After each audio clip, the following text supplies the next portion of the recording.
Usa ka pagtuo, usa ka tingog, usa ka katawhan.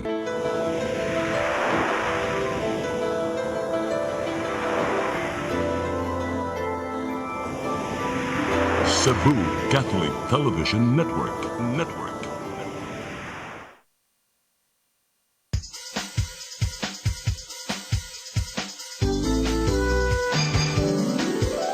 Hello Cebu, maayong buntag. Yaksunta ang kahayag nga nagsugid sa matuod, kadagan sa panghitabo. Hello Cebu, maayong buntag Pinoy.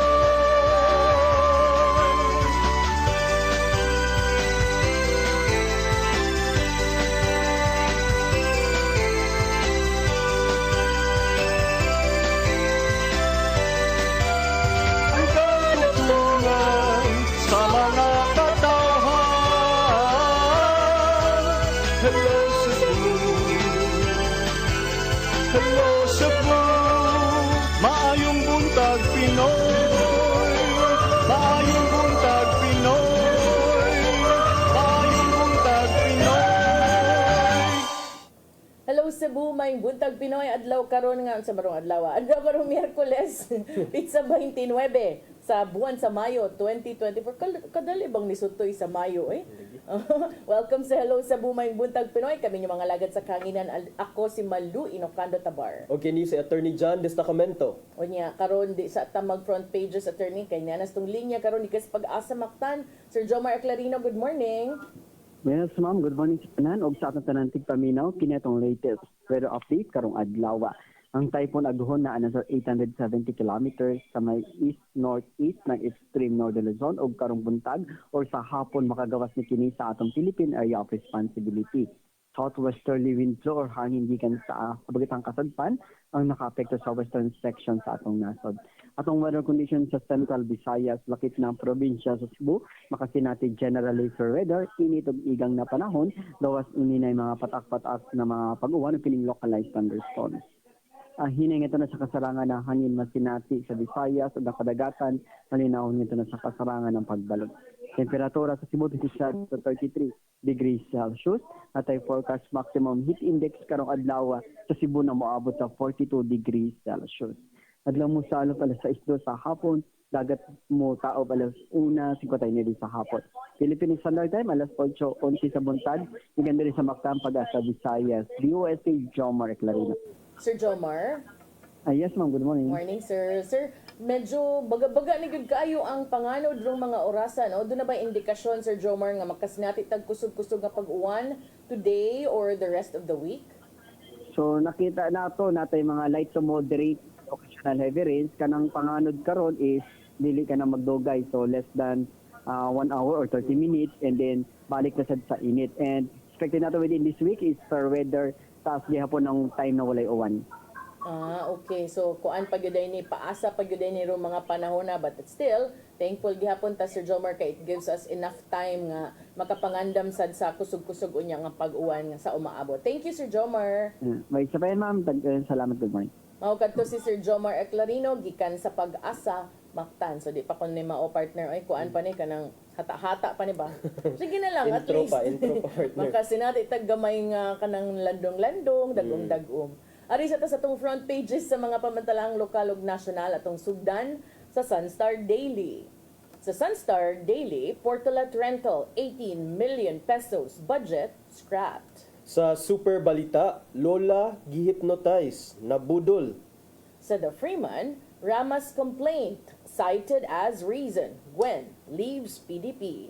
Sa Banat News, duha patay sa pagpamusil sa Cebu City. Drogas ang gituuhang motibo.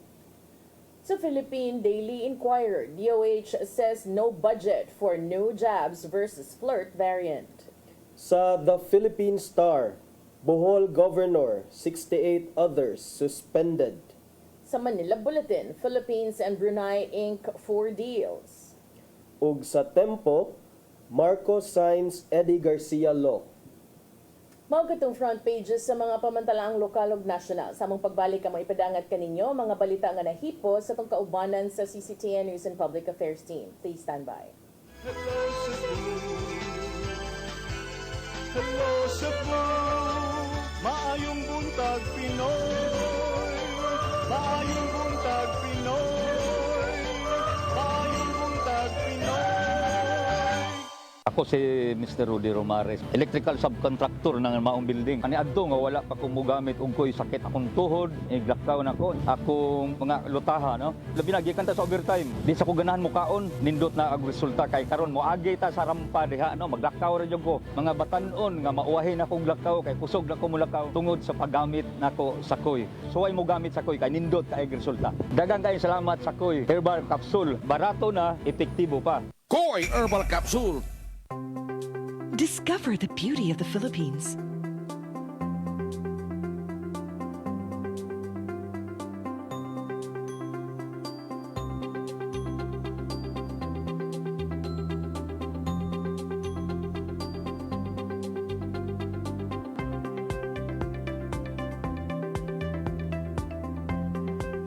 With Philippine Airlines, the country's flag carrier.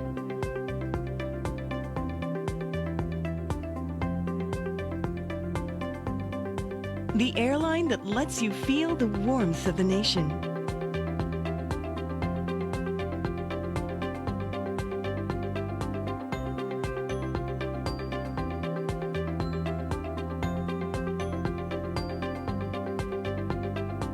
Mabuhay!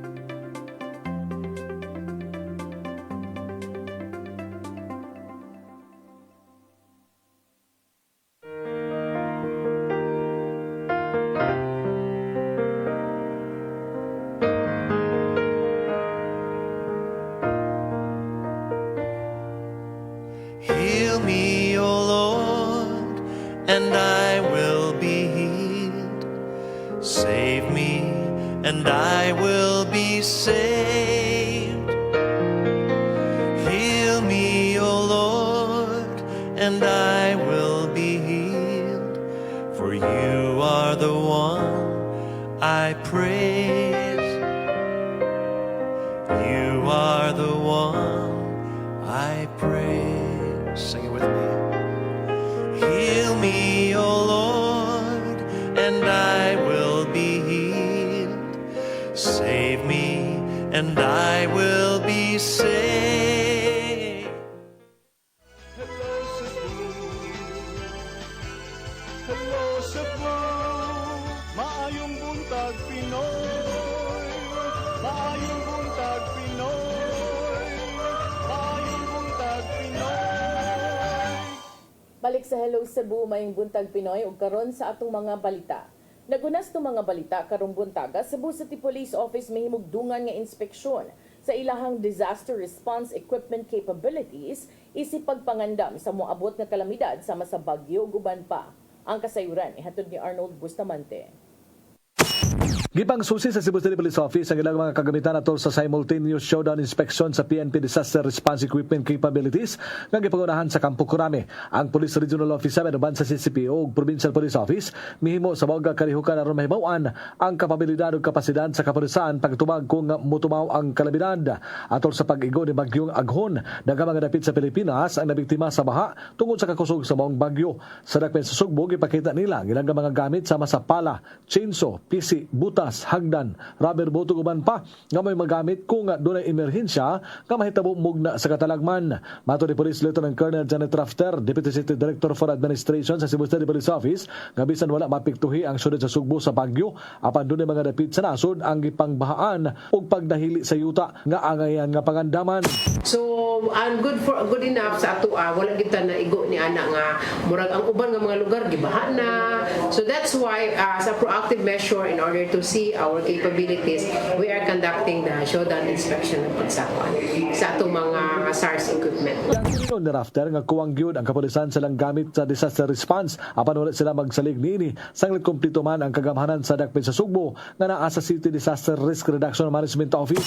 Kung kwan gid no, kung depending kung magdepende lang gid kita sa amo ang dili good enough siya. But again, we are not working alone man especially during the calamities. No, we have the CCDRMO, we have the other partners na mga private sector. But again, we have enough when it comes to equipment, medyo may kakulangon kita. But I think that's enough. Kana siya, sakto makatabang na po me. But when it comes to human resources, we have available yun. Dahil pinatong mga padala ni Ana. Ang mag-usab sa kapulisan ng publiko nga magbinantayo na sab silang kaugalingon, ilabi na nga sa sunod nga mga buwan, magsugod na usab ang ting-uwan nga peligro sa baha o pagdahili sa yuta.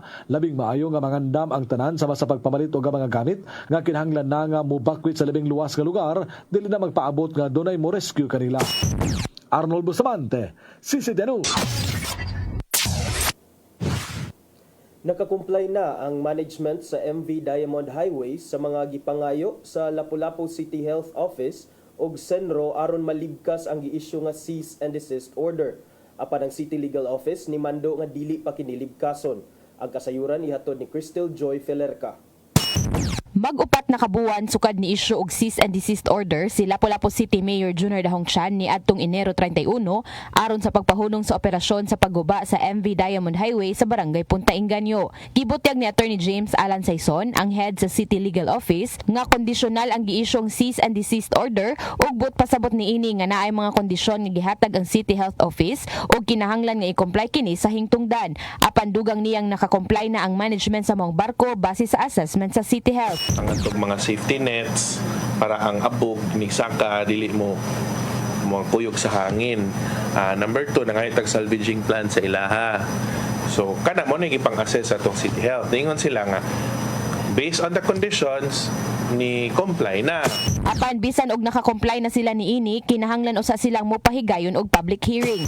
Ang atong giingon was prior nga magbalik sila og operate, dapat together with their pollution officer, pollution control officer, Senro na to and our City Health Office mag-meet sa mga tao to explain unsa ilahang part sa salvaging plan to ensure nga di na mobalik tong mga dust sa una. So, gidugang ni Attorney Saison nga gikinahanglan yun ang pakikita sa katawhan sa dili pa mabalik ang operasyon sa pagguba sa maong barko aron nga malikayan na ang mga nasinati sa mga residente kaniadto sama sa pagpangatol og laing mga sakit-sakit sa lawas nga mao ihinungdan nga gipahunong ang maong operasyon. Di ta gusto nga mo ditso lang po ta og nasmag nga ito ipa-operate na pud og balik without talking to the people kay ang mga tao man dili man kami diri City Hall maoy apektado, no, ang mga tao man nga naa didto, so dapat sila mo'y istoryahan og una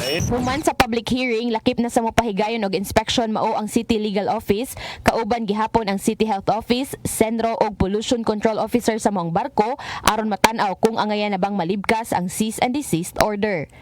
Crystal Joy Felerca, CCTN News. Sa laing bahin, mga departamento sa Mandaue City Government gipaubos o nipaubos sa assessment sa Department of Interior and Local Government alang kini sa Seal of Good Local Governance. Ang kasayuran ihatod ni Mary Rose Sagarino. Sa Session Hall sa Mandaue City Hall, gipahigayon ang assessment sa nagkadayang departamento. Ang Regional Assessment Team sa Department of Interior and Local Government ang nipahigayon niini. Kinialang na sa tinuig nga Seal of Good Local Governance, nagtino kung nagtuman ba ang LGU sa mga sumbanan nga gitakda sa DILG. Sa assessment, gitanaw kung unsa ka maayo ang mga lokal nga otoridad sa pagbuhat sa gikinahanglan sa governance areas. I-assess ang sa team on sa ilahang performance, compliance with the existing laws, rules and regulations, and how they exercise their powers granted by the state, no, sa ilahang mga performance pod pag-comply. Napo ka mga governance areas ang nagsukod kung unsa ka maayo ang serbisyo nga gitanyag sa local government unit. Kini naglakip sa financial administration and sustainability, disaster preparedness, social protection, health compliance, sustainable education, business friendliness, safety, peace and order, environmental management, tourism, heritage development, culture and arts, ug youth development. National team will validate kung sakto pud ang among assessment, how we appreciate sa mga documents presented to them na in compliance with those approved indicators by the Council of STL. Ang awarding sa DILG alang sa Seal of Good Local Governance gikatakdang ipahigayon sa Agosto. Mary Rose Sagarino, CCTN News. Collaboration tali sa Cebu Provincial Government o Tri-Cities permado na alang sa Palarong Pambansa 2024. Gawas nga andam na ang ubang mga venue, andam usab moabag ang mga local chief executives sa malampusong pagpahigayon niini. Ang kasayuran ihatod ni Gian Navarro. Nag-abot niya tong Lunes sa gabi ang mga dagkong opisyal sa Sugbo sa Kapitolyo aron mapirmahan ang Memorandum of Collaboration sa umabot nga Palarong Pambansa 2024. Magtinabangay silang Gobernador Gwendolyn Garcia, Cebu City Acting Mayor Raymond Alvin Garcia, Mandawi City Mayor Jonas Cortez ug Lapu-Lapu City Mayor Junard Ahongchan alang sa labing dakong sporting event sa Pilipinas. Apil usab sa mga namirma isip saksi si Department of Education 7 Director Dr. Salustiano Jimenez. Giduyugan sila nilang Konsehal James Anthony Cuenco, Renato Osmeña Jr. ug Jerry Guardo sa Cebu City ug Provincial Board Members Red Duterte ug Glenn Anthony Soco. Magpabilin isip host venue ang Dakbayan sa Sugbo ug mahimong ipahigayon sa ubang LGUs ang ubang sporting events sama na lang sa Mandawi City, Lapu-Lapu City, Carcar City ug City of Naga. Ubos sa napirmahang Memorandum of Collaboration, magtinabangay ang LGUs gikan sa paghatag og financial aid hangtod na sa pagdeploy sa dugang pang human resource ug security forces. Mag-abot sa Sugbo ang 12,000 ka mga student athletes gikan sa 17 ka mga rehiyon sa nasod aron magtigi sa mga duwa sa Palarong Pambansa gikan Hulyo 9 ngadto na sa 16. May pasalig usab ang mga LGUs nga gawas nga andam ang gipasigarbong sporting venues ipatagamtam ngadto sa mga delegado ang bantugang hospitality gikan sa Sugbo. Ipatuman usab ang sports tourism sa managlahing venues diin mahimong mutanyag ang mga hotels ug resorts og special promo rates alang sa mga palaro delegates ingon man tour packages. Daan ang nakita ni Gobernador Garcia nga pinaagi sa pag-decentralize sa pagpaygayon sa Palarong Pambansa dinhi sa Sugbo, maminusan pa ang bugat nga dagan sa trapiko ilabi na sa Cebu City. Gian Navarro, CCTN News. Sa atong katapusang balita, Cebu City Acting Mayor Raymond Alvin Garcia may pakansela sa pag-abang og mga bath ug toilet portalets nga gamiton alang sa Palarong Pambansa sa Hulyo nining tuiga. Nakita sa Acting Mayor nga sobra kamahal ang giandam nga pondo alang niini nga moabot sa 21.9 milyones ka pesos. Ang kasayuran ihatod ni Shariza Mayoy. Gipakanselar ni Cebu City Acting Mayor Raymond Alvin Garcia ang pag-abang sa mga bath and toilet portalets alang sa Palarong Pambansa 2024. May padala og suwat si Garcia ngadto sa Bids and Awards Committee ug Local School Board sa pagkanselar sa kasabutan nga pag-abang sa mga portalets nga bubalor ngadto sa 21.9 milyon ka pesos. Yesterday I already signed my letter to the members of the Bids and Awards Committee request for the cancellation of procurement activities relating to the rental of portabats and portalets with shower to be used for Palarong Pambansa. Ipasabot niya nga usang hinungdana sa tinguha niyang makanselar ang pag-abang sa mga portalets tungod kay dili kini economical ilabi na nga dako ang kantidad nga gikinahanglan. Kay numduman ipatawag ni Garcia kagahapon ang Local School Board, Department of Education Cebu City Division ug uban pa aron sa pag-review ug pagtan-aw sa mas gikinahanglan alang sa palaro. Okay, so pagkaprangka lang pagkastorya, I let them review it once again, no? O unsa yoy necessary and needed para sa atong kuan, sa ato ang diri sa ato ang pag-host sa palaro. So they will give their recommendation. Napagkakaroon adunay kinatibuk-an na nga 400 million ka pesos nga budget ang syudad alang sa Palarong Pambansa. Shariza Mayoy, CCTN News. Mao kadto mga balita nga nahipo sa tong kaubanan sa CCTN News and Public Affairs Team. Ipatan nakita kagahapon sa mga balita sa Sairi 47. Niya attorney piki man atong oras. Break lang sa taw sa atong pagbalik atong hisgutan ang mga duha ka dagkong hitabo no sa duha usab ka gobernador. Sa atong pagbalik kuman sa pipila ka pahinumdom, please stand by. Hello Cebu, maayong buntag Pinoy, maayong buntag Pinoy, maayong buntag Pinoy. Ako si Jocelyn Boris, sa dihang naka-take na ko sa koy, narang-arang na kong paminaw o niubos na jud ang akong BP. Salamat sa koy herbal capsule. Koy Herbal Capsule. Discover the beauty of the Philippines.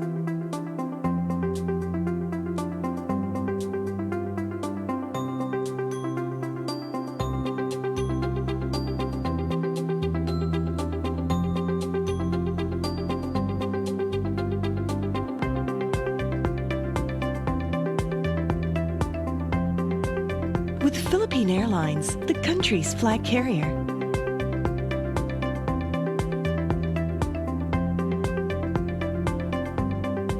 The airline that lets you feel the warmth of the nation.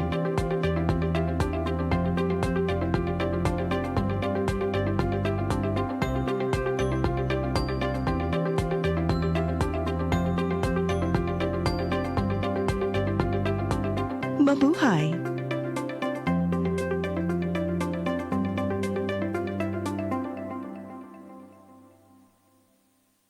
Ako si Lude Caranti Rivera, daghan ko gibati sa kong lawas. Sukad ako nag-inom aning koy, daggaan akong lawas, daghan kay salamat sa koy. Nakaayos ang mong balatian. Barato na, epektibo pa. Koy Herbal Capsule. Hello Cebu, maayong buntag Pinoy, maayong buntag Pinoy, maayong buntag Pinoy. Balik sa Hello Cebu, may buntag Pinoy attorney. Kagahapon, medyo duha kadakong mga balita no ang nag-involve sa duha usab ka gobernador. Ang usa diri sa Tua, ang usa didto sad sa Bohol, silingan natong probinsya, puros ni Region 7. Atong unahon ang Bohol. Okay. Kahapon, bilibsad ko sa iyang pag-handle no kay bag-o ra magud ta nakakitag suspension diri sa Tua nga murag nagukod-gukod ang DLG pinangita. Asang mayor kay ilang iserve. Pero kining sa Bohol partner. But in Bohol, he owned it. And I like that message ba. Nga That's siya right. gid mo naipahibaw. That's right, partner. The first role or the first thing in crisis management, partner, sa akong nahibawan is to face it and then to admit it, and then just give the facts straight to your audience, partner. Tinuod. Unya ang akong giganahan kay niingon gyud siya sa iyang mga tao. I think this is sa Kapitolyo no. Niingon siya nga kanang nasuspenso manggay mi nga ning kamot mig tinarong sa mong trabaho kamo pa bakha mao nang ayaw gyud mo og pabuang-buang or something. Atong paminawon ang tipik sa iyahang pamahayag. Pwede Mga ba, minahal Mayor? kong mga bulanon o makauban sa serbisyo. Ganinang buntag, atong nahibawan nga ako, si Governor Aris Omentado, ang kanhing gobernador, mga kanhing vice-gobernador, mga regional directors, mayores, vice-mayores, punong barangays, department heads, nag-atubang og sumbong sa ombudsman resulta sa kontrobersya sa Captain's Peak Resort sa Sagbayan o ang mga questionable na gipangtukod sa Chocolate Hills National Monument. Ako o ang laing sa 68 ka mga opisyales nga naghupot karon sa pwesto, gipailawon sa preventive suspension sulod sa 6 ka bulan. Sigon sa balaod sa ombudsman,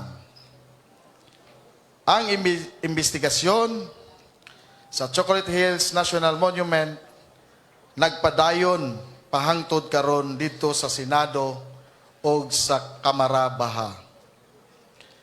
Mismo ang atong sangguniang panlalawigan naghimo usab sa kaugalingong investigasyon.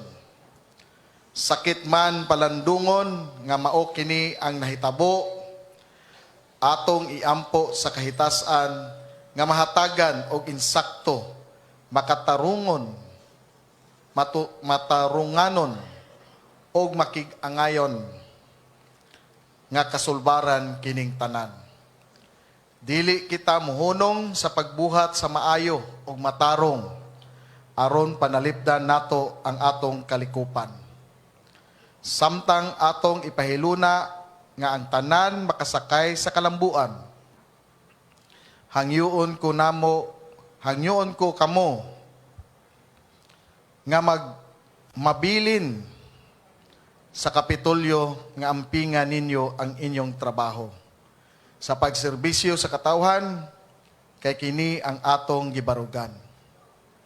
Mao na hindumi ninyo dinhi sa Kapitolyo. Kamo mga empleyado, nanga-suspended man gani mi, sa nagtinarong mi sa trabaho, how much more kung kamo magpabungbuang mo diha. While I'm away for 6 months, hangyo ko dinhi sa atong mga kaubang trabahador sa Kapitolyo. Naunta, magtinarong ta, kay naatay gipuy-an na mga saad sa atong mga katawhan na mo'y naghatag nato og obligasyon karong panahon na. Maghiusa kitang mga bulanon sa pag-atubang nining hagit karon. Pabilin kita nga magmalig-on o moabante paingon sa mas malaumon nga kaugmaon. I shall return. Daghang salamat ninyong tanan. Abante Bohol. Okay. Okay, I shall return, partner. Mao kato ang promise ni Governor Aumentado. Onya, kini mo ni iyang mensahe nga gihatag dito sa iyang mga empleyado sa Kapitolyo, man usab ang buhatan sa ombudsman ni Mando og pagpatuman ni ining preventive suspension na sad. Batok niya og 68 pa nga dugang mga opisyal gikan sa nagkalain-lain nga government agencies tungod ni sa construction of operation sa kontrobersyal nga Captain's Peak Resort sa Chocolate Hills. Murag naa siguro tay kuan adto del, murag naa siguro tay file video adtong Captain's Peak, no? Usang ipakita kay kini mao gyud ni nakaingon sa tanan. Okay.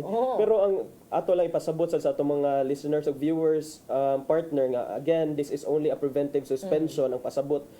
This is a standard practice nga gihimo during investigations to avoid or to prevent concerned officials from possibly matamper og evidence, mangharas og mga witnesses. So this is not a decision on the merit itself. Wala pasabot nga guilty na si aning grave misconduct etc. nga kaso. Sa pagdagan lang ni sa investigasyon, di pa sa din nagpasabot nga kung sa may findings, posibleng mapunan pa, posible sang mapaway sa siya. Depende lang unya ni puhon sa unsay mga makita nga ebidensya sa ombudsman.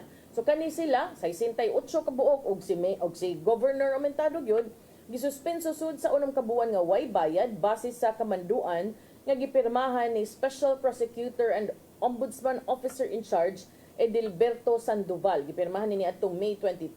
Sa press conference ni ingon si Governor Aumentado, di pug ko maulaw aning kung unsa maning among giatubang nga hagit karon tungod kay dili kani tungod sa korupsyon kun dili mga butang nga negligence sa ubang tao nga nadamay lang ta. Mao na iyang pangangkon nga nadamay or gani he was quoted as saying he was merely a collateral damage. Matud pa ni Aumentado. Naamong lang inana. Naamong. So mao ni siya partner din miingon sad si Gov nga ang mga he will be consulting with his lawyers before deciding to appeal the preventive suspension order. So hope that they can learn from the experience ni Mayor Rama nga adto sila mo-appeal sa ombudsman dili diretso sa. Pero personally, attorney, with your with your legal background, is that a good idea to appeal a preventive suspension? Unsa appeal na to not do the preventive suspension or perhaps it would be easier if ever mo appeal mo gani to appeal for a shorter time? Ang kini magong appeal for to appeal for the preventive suspension versus to appeal for a shorter time. Actually, it doesn't matter if naa kay basis sa imuhang pag-appeal for a shorter time, or because ang kanimong pag-decide kung it will be 3 months, 6 months, maximum 6 months man ang ombudsman, it will be up to the wisdom of the ombudsman, no, depende sa unsa kadako ang investigation nga ipadayon, and then knowing how this has even grown into a national controversy na kining Chocolate Hills Resort controversy or mess. So mo na nga, I think 6 months in the wisdom of ombudsman is sakto-sakto ra siya. So if gusto sila nga i-appeal, they can try as part of their appeal. If gusto sad sila nga mo-appeal mismo sa pag-suspend mismo, they can also do that. It's well within their rights, partner. But to me also, I wonder, no?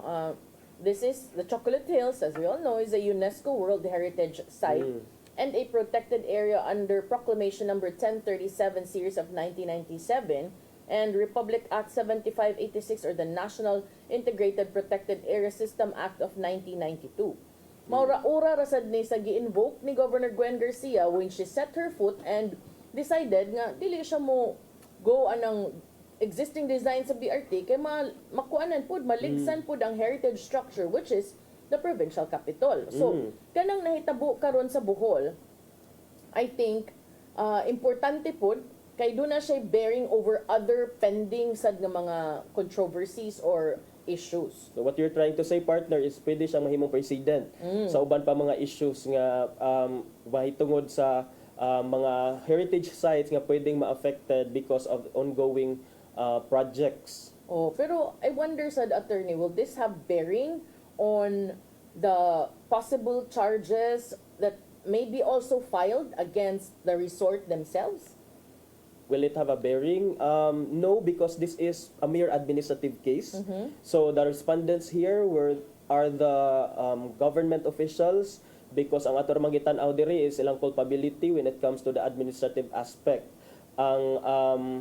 When it comes to the liability sa resort owner, that will be a separate case altogether nga dili ma-trash out in this ombudsman case, partner. So unsa may mahitabuan na nga kuan? Di sad ta kaingon nga or need ba sad yun nga or sure ba yun na nga because naingon ani nga investigasyon sa mga opisyales, sure ba sad yun nga pasaka ag kaso ning mga resort owners, and if pasakaan man gani kinsa man sad ang mubarog as complainant? So if ever mangani there is a case to be filed against the owners of the resort, it could be, ang ako na foresee ani is a graft case, and then in a graft case under the RA 3019 or Anti-Graft and Corrupt Practices Act. I'm not sure asa sa section 3A, B, or C, or D, or E, but ibutang lang ato nga in conspiracy sila with the government officials, partner, para because usually dili man ma-chargean og graft under RA 3019 ang mga private individuals such as, for example, the resort owners here, but if it will be found that there was probable cause nga there was conspiracy between and among government officials and kining owners of that resort, it could be nga they might be implicated in that criminal case this time. Okay. So because remember, giimbestigar man sila sa DILG, gitan-aw sa DILG ang mga dokumento kabahin niini, ilang unang gisusi kung nganong nasugtan. Unya kung kini gisugtan ba or wa gisugtan sa gobyerno. Kay daghan biya kagkuhaunon ana nga mga clearances, mga permits, di ba, para makasugod kag tukod. Kay ubos sa balaod, di man ka mahimong motukod lang diha kay ganahan ka, do na magyud kay mga kuhaong permits. Yes, pero remember, do na sa uban nga nagdagan pa ang permit, naghapit na nahuman ang building. Mao gyud na, partner, mao pay pag-process kay murag gitagaan na siya og green light daan verbally, and then while ongoing ang project diha pa di ay gi-process ang mga resikitos. So kining mga ingon ani, appeal gyud sa gitan-aw sa DLG, natay mong giingon kung anong nasugtan ba gyud, unsa man nga mga rekisitos ilang mga naduso ka ngadto aron makapamatuod sad sila nga mao nagtukod mi kay do na mi pagtugot. So tan-awon sad na ug kung kinsa sad ang angay nga manubag niini. So lakip sa gitan-aw ni atong higayuna sa DILG kung unsay posibleng tulubagon og accountability sa mga opisyales, no, and I guess that's where the 68 officials come in kay dili sabihan ni mahuog sa provincial government lang. Remember, this also sits on an area which also has its own municipality. So from the municipal level, katay-katay na ngadto sa ubang mga government agencies. Unya, Mauday nga na ubang mga respondents nga mga mayor partner, no? Oo, apil sad.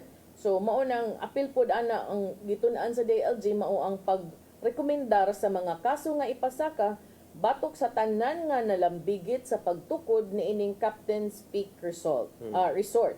So atong mga LGU gipang manduan sa to nga kinahanglan mo participate mo lain sa kagdi no under Bestless DILG aron pagsiguro nga tanan nga mga partidong nalambigit mailhan ug mahatagan gyud og hustisya ang nahitabo niini. Ang ako sang gusto niyang susihon ani sa mga partner. Kinsa man moingon tag sige wa kapirma but kinsa man ang mga opisyal apil nasyonal ha nga nakasuroy dire nakaswimming dire kay Nya nakakita ana.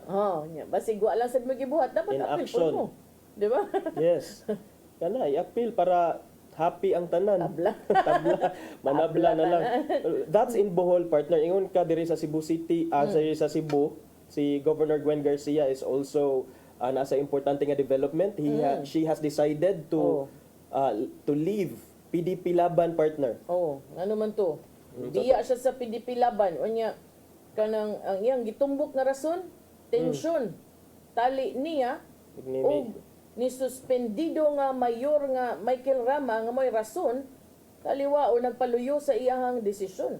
Sa iyang press conference ni ingon si Garcia nga katong reklamo nga gipasaka ni Mayor Michael Rama batok kaniya ngadto sa buhatan sa presidente mo'y nakapaaghat niya aron mobiya sa political party nga PDP Laban. So di sad ta kaingon, wa man sad siya niingon nga biya ko sa PDP Laban kay Marcos ko.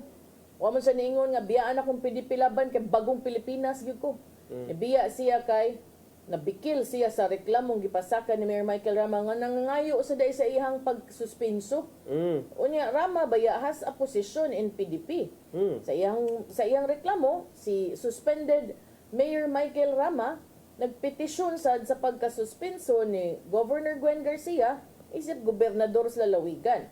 Matud ni Governor Garcia kagahapon, she has been a member of the PDP Laban since 2019, samtang si Rama served as the party's vice president for the Visayas.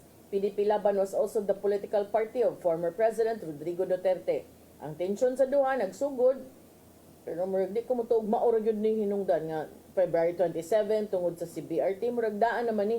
After atong sinulog nga gahikig ang mayor ko no ana ba so na sila nagkasungi mas nilawom lang gid siya recently tungod aning pag-file og complaint. Kay numduman ang kining nakabikil gyud murag I guess this is the last straw was the February 27 incident when the governor issued that cease and desist memorandum nga nagmando sa pagsuspenso sa civil works for the Cebu Bus Rapid Transit Project Phase 1 in front of the Cebu Capitol Building ug katong akong giingon nimo related to the Bohol case. She cited potential heritage violation. Nimando si Governor Garcia nitong higayuna sa project proponent nga mao ang Department of Transportation nga mangayo una mo approval sa National Historical Commission base sa Grade 1 level heritage protection under Republic Act 10066 or the National Cultural Heritage Act of 2009. Matod ni Governor Garcia nga pwede ra gyud unta tong mangutana si Mayor Michael Rama clarification regarding her memorandum, but the mayor instead filed a complaint expressing his disagreement with the governor's decision. Ako lang anig mo ingon sa Mayor Mike ko kibawa na oy.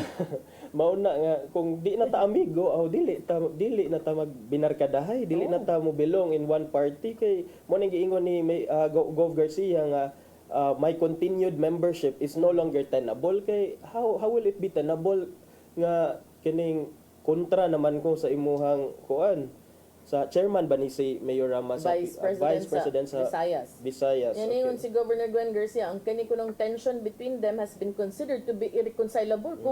Kung managtiayon pa mo, murag grounds naman yun ni for annulment, attorney. Irreconcilable differences. Ground ni siya for legal separation. Unya, ang sao naman tana nga mag-part ways naman yun ang duha officially for membership. Asa nakaani mo tapon si Governor Garcia Pero next. niingon si Governor Gwen Garcia nga wa pa siya plano nga moapil og any national political party, but she will continue to lead the political party One Cebu, which has majority of the officials in the Okay. province. Niingon si Gov nga padayon siyang mangulo. Focus sa siya sa lokal.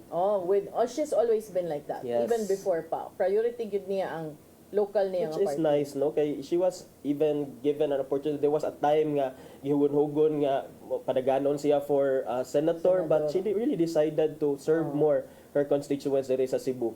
Even now, naa say mga nag-push ana ba, but murag mas kuan siguro, mas bugat siguro sa iyang dughan ang mga Subuanon. That is So, right. partner. ingon si Governor Gwen Garcia that she will continue to lead this party with judiciousness, prudence, and always with a goal of achieving unity. Unity. Murag parehasad ni sa panawagan sa kuanda. We have achieved unity and our challenge is to maintain that unity. Kasi Okay. pangan sa partido nilang kuan? Uniteam. Uniteam. Pero katong sa una to. Pero ang akong kuyawan ani attorney no, kung sa desisyon ni Governor Gwen Garcia nga mobiya na lang sa PDP laban, kung kuyawan og unsa sa epekto nga tong suspended Mayor Michael Rama sa mga Duterte. Mga Duterte nganong gining kuan man ani mo oy, tan-awa di ba ni biya noon? Tan-aw na to kung kinsay mas powerful niya. Mas Nitong bugat duha, sa dughan sa mga Duterte. Yes. Sa Kinsa. man aron attorney kuyawan sa taan no, ano yung sao na eh. Because Cebu City and Cebu Province are equally too powerful ka I mean dagko siya nga LGUs nga that can become very important in somebody's political campaign. Pero asa may mas daghang botante? Mas daghan og botante gyud ang province kay we are the vote Vote richest province as far as we know based sa COMELEC data. Unya ikaw mo kandidato para senador. 1 plus 1 equals 2. So asa man mao na lang na siya partner.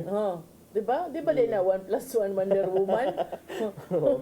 So amo na nga sus naasay nilawom pagyud partner no ang kining panagsungi sa duha ka mga liderato sa Cebu City ug Cebu Province karon, but ang ato lang jung wish is dili ma-affected ang mga serbisyo, delivery of basic services ato sa mga Cebu, which I doubt man sa affected. Knowing the governor ba murag di gyud na siguro sad siya motugot nga ina. In fact, one of the reasons nga nung napungot sad siya katugay sungi sa MCWD nga bukod yun sa ni Mayor Michael Rama ang MCWD, wa tagaig mga excavation permits. Di, syempre, wa nakapangkaut, wa kalatag og tubo. Apilan sa buhat ni Go. Syempre, iyang gipaluyuan ang MCWD kay di man Cebu City ra may mawadag tubig, apil man tong. Wala gay constituents dito sa probinsya, no? Wala gay tubig daan, tiwasan pag yun. Di ba, mga petty nga mga ingon ana ba. Pero nagklaro ni Governor Gwen nga ang iya kunong resignation gikan sa PDP Laban Party will not affect her relationship with other party members. And I don't know kung kinsa ang gi-refer to, but I do know that she's friends with the Vice President. Okay. Inday Sara. And iyang anak, na Tourism Secretary, used to be the spokesperson Yes, that's right. of the Vice President. So sa iyang suwat nga tong Jose Alvarez, presidente sa PDP Laban, ningon gyud si Garcia that it is in the best interest of the party and herself for her to step aside as it will avoid any actions that would be detrimental to the party. Mao lagi na akong concern unsa kay may tabo ni Mayor Michael Rama, considering that the party would definitely also feel the loss of the leadership and the clout of one Governor Gwen Garcia Definitely, and her party. it's such a huge loss on the part of the party, no? Nga someone as big as the governor of one of the biggest, if not the biggest, province in the Philippines is parting ways with PDP Laban. So ato ning atangan ang mga further developments about aning issue, partner. Okay, I think dili ni siya lalim sad no on the part of the party. I don't think nga PDP Laban is ready and willing to just give up on Cebu and moingon ta bahala na mo diha ari lang Cebu City. That's right. So, partner, na ba kay chance nga mo reconsider si Gov Garcia sa iyang kuan or sold out she is very firm na gyud sa iyang decision? I think depende sa move sa PDP laban. What if mo yun ang PDP laban nga ayaw pinangga kay kanamo buhian lang ninamo among Vice President. Unsa man kay mahitabo? Posible. Posible sad no. Posible nga mao na mahitabo partner nga murag mabali na hinuon ang kuan. Bali na yung hangin. Ihip sa hangin. Pwede. Or pwede sad nga moingon ang moingon ang PDP na ayaw lamig biyae. Ikaw lang among himuong presidente. Or ikaw lang muida sa Visayas. Di ba? Or unsa man ka? Depende wa man na man gyud na gitawag og kanang counter, di man sad offer no, pero naman gyud na counter measures. Counter offer. Tanaw naabay counter offer. Panalitan ba ikaw ba moingon kag kanang business partner nimo. Moingon kag di na lang ko kay wa ko kauyon aning section ko of the contract. Moingon man gyud na kung inaana gyud ka valuable. Tinuod. Moingon gyud ka nga ay sige pila man imong hangyo ani ako na lang ni ikuan, di ba? Ana man. Tinuod partner. In this case, luoy ginganlan man gyud in town sa suwat. Ay nga gikuan ko ni Mike Rama. Sa man nimo. Di ba? Nya kibabi ata nga suspension is not a good experience for the governor, especially what happened to her before. Yes. So takaybaw ana unya unsa takaybaw unsa say bearing ani iyang pagbiya ngadto sad sa nag-ung-ung usab nga reklamo nga gipasaka sa suspended nga mayor nga si Michael Rama. Maana sa taon sa nga mong sad ni siya suspended man siya ipa-suspend sa ta. Di sa ta kasiguro no. Basig nag-una to before siya gi-suspend. Basin partner. Narong timing lang. Timing partner, wala naman sa timing. Wala. Hurot na sa datong time. Kaya wala sa attorney kay basig makasulti siya mga kuan ba nga. Ngano ningon ka nga kuan. Grabe gyud. Hiluto na yung kung maayo ni mo partner nga maka spit out but anyways pag-hisgot man sa mga issues partner. Tinuod yun. Wala tayo oras ato sa ipadang at ang giandam ni Tatay Daw ang yung pulo mong kinabuhi.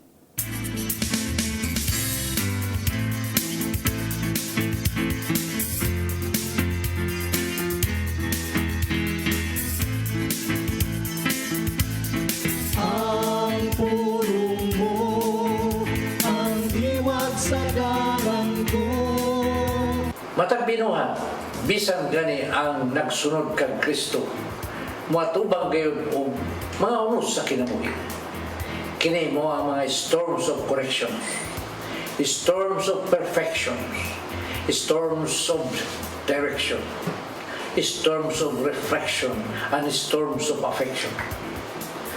Sa makadaghan nga gayon kita dili makasabot kung ngano miabot ka nato kining matangas sa kasakit ug kalisdanan. Sa Ecclesiastes 8:17 nagingon, apan dili ka gayon makatugkad sa gibuhat sa Dios. Bisan unsaon nimo paninguha, dili nimo masayran kini. Ang tao maglisod gayon pagtugkad sa mga pagi sa Ginoo. Kay ang hunahuna sa Ginoo mas labaw kaysa hunahuna sa tao.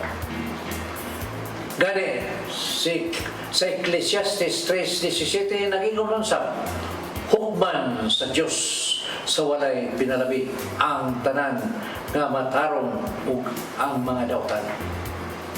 Kay bisan gani sa sunod nga kinabuhi ang tanan butang ug buhat bahitabo man sa taklo niyang panahon.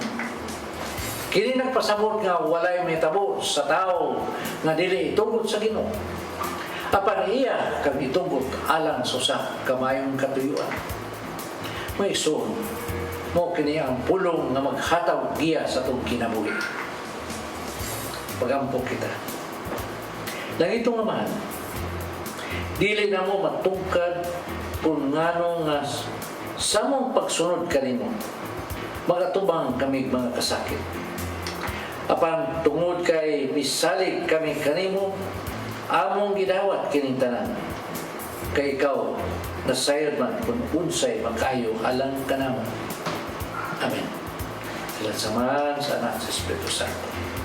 Ang pulong mo, ang diwat sa dalan ko. Pulong kinabuhi ni Tatay Dodong Limchua may nagtapos sa itong tulumanon. Dagang salamat sa COIG sa Philippine Airlines. Dagang salamat Archbishop Jose Palma, Nanay Diana Limchua, Tatay Dodong Limchua.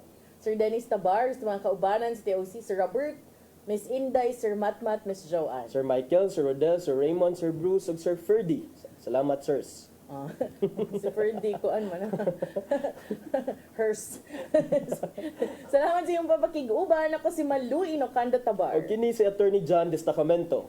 Ugma, ubanisad mi ninyo sa gihapon sa itong programang Hello Cebu, Mayong Buntag Pinoy. God bless us all.